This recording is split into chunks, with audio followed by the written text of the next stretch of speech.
Greetings to all. You're watching the Way to Live YouTube channel, where we guide you to empower yourself and transform your life. Today, one of our subscriber has asked an intriguing question.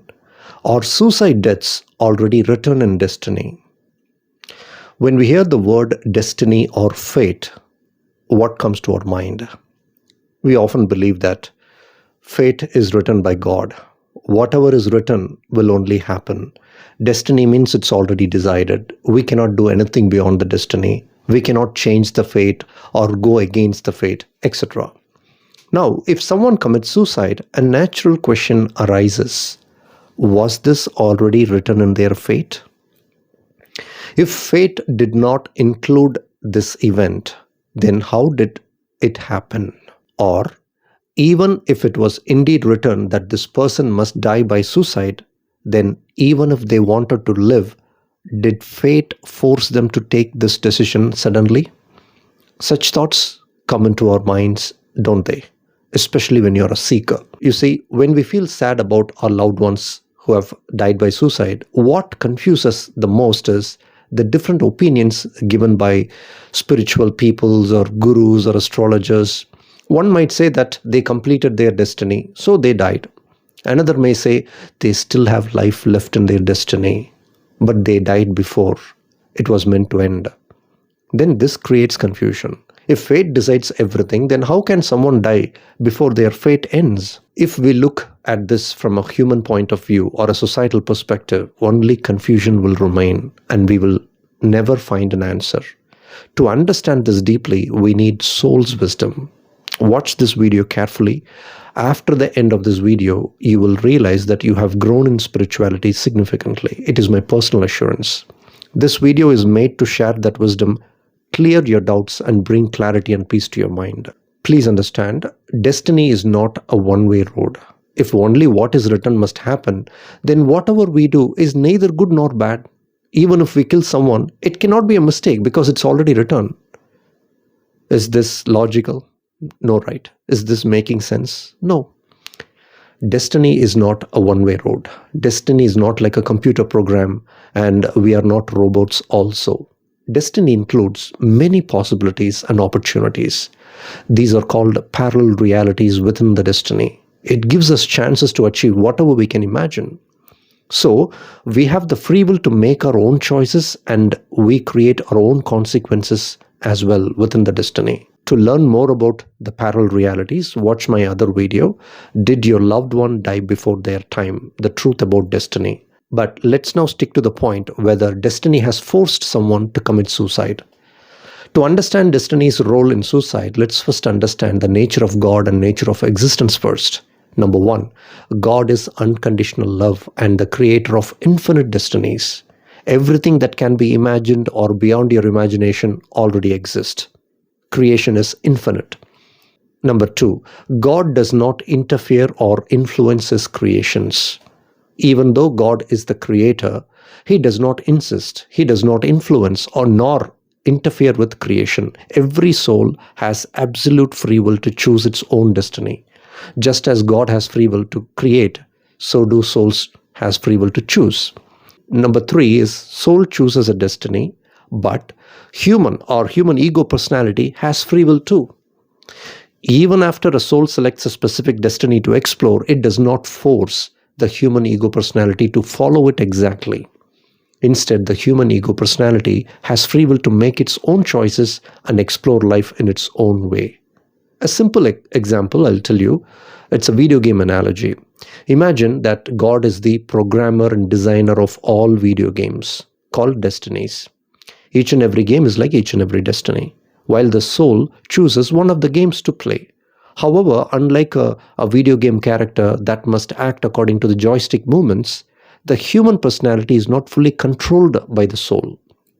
The soul only guides, but ultimately the human personality makes its own choices, whether to follow the soul's guidance or act based on the personal beliefs or conditionings and emotions. This means that free will exists at all levels of existence. The same applies to suicide. When someone commits suicide, It is purely their free will that leads to that decision. No external force compels or prevents them from doing so. For example, even as you watch this YouTube video, you have the option to continue watching this YouTube video or switch to another YouTube video or exit YouTube entirely. YouTube itself is programmed to allow an exit, correct? Meaning you're never forced to stay. However, while YouTube allows you to leave, it never actively encourages you to leave as well. So, this is the same with life. No one is forced to stay, no one is forced to leave. Suicide is purely a decision of the human ego personality. Even if someone rescues a person from a suicide attempt, no one can continuously prevent them from trying again. Ultimately, free will governs all choices. In 97% of the cases, suicide is an act of personal free will.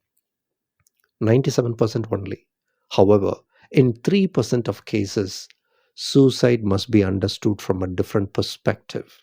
Let us explore these exceptional cases one by one. The first case, when suicide is a central theme of exploration. In rare instances, suicide must be, or suicide might be, a central theme of soul's chosen destiny. Since creation is infinite, every possibility should already exist. For example, during 9/11 Twin Tower attacks in United States, hundreds of people or thousands of people lost their lives. If experiencing and completing life through that event was a core theme of their destiny, then their soul may have chosen to have suicide as its experience. Because we have also seen individuals jump from burning buildings during such incidents because they believed they had no other choice. In these cases, I'm not suggesting that every suicide is forced, but rather that some souls may have chosen to experience such a death as a part of their exploration. Because from a higher perspective, birth, life, and death are only experiences. The soul itself has neither birth or death. For example, in history, some lovers have jumped off from the cliffs or mountains, leading to certain places being called as suicide points. It will be remembered in their name. In some historic love stories, after the woman passed away, the man commits suicide, and the story was passed down through generations. In such cases, it is possible that this was their central theme of destiny also. However, this is extremely rare, and we should not generalize all suicide based on this perspective. The second case is partial exploration of destiny. Some souls choose to explore only a portion of their destiny on earth while opting to complete the rest in higher dimensions, such as astral realms. I'll give you a simple analogy. Imagine watching the movie Interstellar.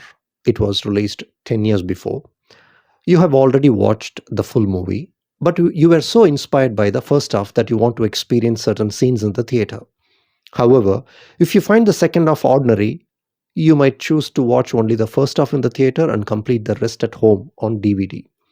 Similarly, some souls may decide to experience a part of their journey on earth and continue the rest in higher realms. In this case, they may opt. Soul may choose suicide as an option also. Again, this is extremely rare and should not be generalized to all suicides. If you try to generalize, then it will be very confusing. The third opportunity or the third way is abruptly ending a destiny. This is also an extremely rare case. A soul may choose to end its destiny abruptly.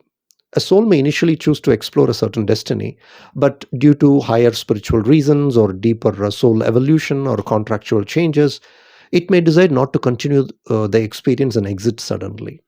For example, imagine watching a movie in a theater. After a few scenes, due to a technical error, the movie stops playing, and the theater refunds your ticket, forcing you to leave without finishing the film because they are not able to continue further. Similarly, in some rare cases, a soul might exit Earth for reasons beyond human comprehensions. They may choose suicide as an exit point. This is extremely rare. Again, I'm saying we cannot fully understand such abrupt exit from a pure human perspective. In the next part, I will discuss another important topic. Does suicide result in karmic consequences? What happens to souls who commit suicide? Will they be punished in hell? Etc. I hope this video has given you clarity on the topic of suicide deaths, whether it is forced or not. However, regardless of the reason behind it, we must understand that human mind is not designed to know the future or fully comprehend the destiny. Even if someone is a guru or astrologer, it doesn't matter. We can only learn from the past and focus on the present moment. If you want to understand why your loved one commits suicide or seek the reason behind their decision, you can try connect with them through meditation by approaching them with compassion and love instead of fear and separation. You can ask them for answers, but without insisting on immediate answer. Give them the free will to decide whether they want to communicate or tell you the reason. If they choose to answer, you will receive the message. I will see you in another insightful video. If you have any questions about this part, feel free to type them in the comment section. If you need personal guidance or want to discuss your personal issues, you can book a paid counseling session. Please send me a WhatsApp text message instead of calling, and I will schedule a time for you. Remember, you are never alone. You're always loved, supported, and guided. Thank you for your valuable time. Be blessed.